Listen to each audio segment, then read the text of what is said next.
Saudara Profesor Dr. Haji Anwar Usman SHMH bin Haji Usman, saya nikahkan dan saya jodohkan dengan saudari perempuan saya, Idayati binti Noto Miharjo, nikah dengan engkau, dengan mas kawin berupa seperangkat alat sholat dan sebuah jam tangan dibayar tunai. Ketua Mahkamah Konstitusi Anwar Usman resmi menikahi adik Presiden Joko Widodo, Idayati, pada 26 Mei 2022 di Solo. Lantas, bagaimanakah kita melihat pernikahan ini dari sisi kode etik profesi hakim? Mengingat pemegang dua kekuasaan negara yaitu yudikatif dan eksekutif telah bersatu menjadi keluarga. Apakah terdapat potensi pelanggaran kode etik profesi hakim? Kita akan membahas bersama dalam video ini. Mengenai kode etik kuasa kehakiman sudah diatur dalam UU nomor 48 tahun 2009 tentang kekuasaan kehakiman. Di dalam pasal 17 ayat 4 UU ini disebutkan bahwa ketua majelis, hakim anggota, jaksa atau panitera wajib mengundurkan diri dari persidangan apabila terikat hubungan keluarga sedarah atau semenda sampai derajat lainnya, atau hubungan suami atau istri meskipun telah bercerai dengan pihak yang diadili atau advokat.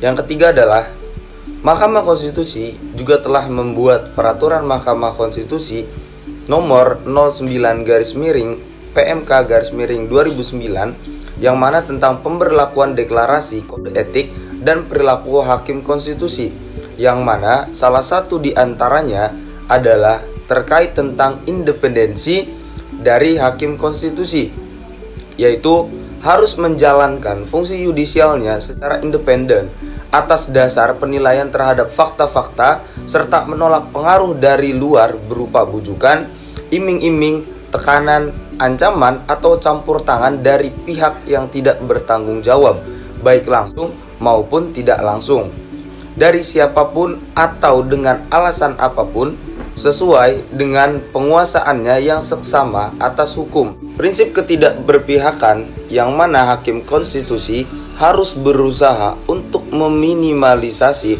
hal-hal yang dapat mengakibatkan hakim konstitusi tidak memenuhi syarat untuk memeriksa perkara dan mengambil keputusan atau suatu perkara.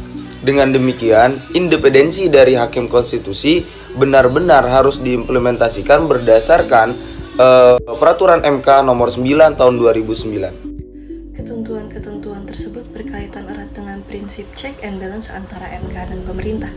Sebagaimana diketahui bahwa MK memiliki wewenang untuk mengadili perkara pengujian undang-undang yang dibuat oleh pemerintah dan DPR.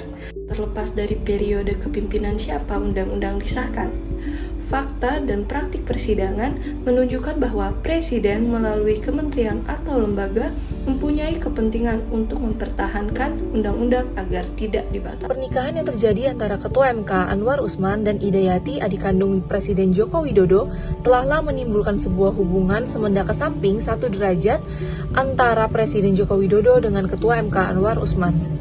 Bahwa dengan adanya hubungan semenda kesamping satu derajat ini berpotensi menimbulkan konflik kepentingan. Contohnya adalah jika Presiden Joko Widodo mengeluarkan Perpu tentang perpanjangan masa jabatan Presiden, maka apabila Perpu tersebut digugat ke MK, maka Ketua MK Anwar Usman haruslah mundur diri dari kasus tersebut karena terdapat anggota keluarganya yang memiliki kepentingan secara langsung. Pernikahan ini juga berpotensi menimbulkan konflik kepentingan antara Ketua MK dengan Wali Kota Solo, yaitu Gibran Rakabuming yang merupakan anak kandung dari Presiden Joko Widodo, yang berarti sekarang merupakan keponakan dari Ketua MK yaitu Anwar Usman. Hubungan keponakan dengan paman tersebut merupakan hubungan semenda kesamping derajat ketiga. Hal ini dapat kita andaikan apabila terjadi perkara perselisihan hasil pilkada yang diajukan Gibran kepada MK akan membuat Ketua MK yaitu Anwar Usman haruslah mundur dari kasus tersebut karena terdapat anggota keluarganya yang memiliki kepentingan secara langsung. Dengan demikian, sebagaimana tertuang dalam pasal 17 ayat 4 Undang-Undang Nomor 48 Tahun 2009 tentang kekuasaan kehakiman, bahwa ketua majelis, hakim anggota, jaksa, atau panitera wajib mengundurkan diri dari persidangan apabila terikat hubungan keluarga, sedarah atau semenda sampai derajat ketiga, atau hubungan suami atau istri meskipun telah bercerai dengan pihak yang diadili atau advokat. Mengingat bahwa persidangan di Mahkamah Konstitusi hanya disidangkan oleh 9 hakim konstitusi. Untuk itu, Ketua Mahkamah Konstitusi Anwar Usman yang juga merupakan seorang negarawan yang sangat paham akan etika dan hukum haruslah mundur sebagai hakim konstitusi karena berpotensi melanggar kode etik profesi hakim dan kode etik hakim konstitusi serta berpotensi terjadinya konflik kepentingan dalam persidangan di Mahkamah Konstitusi.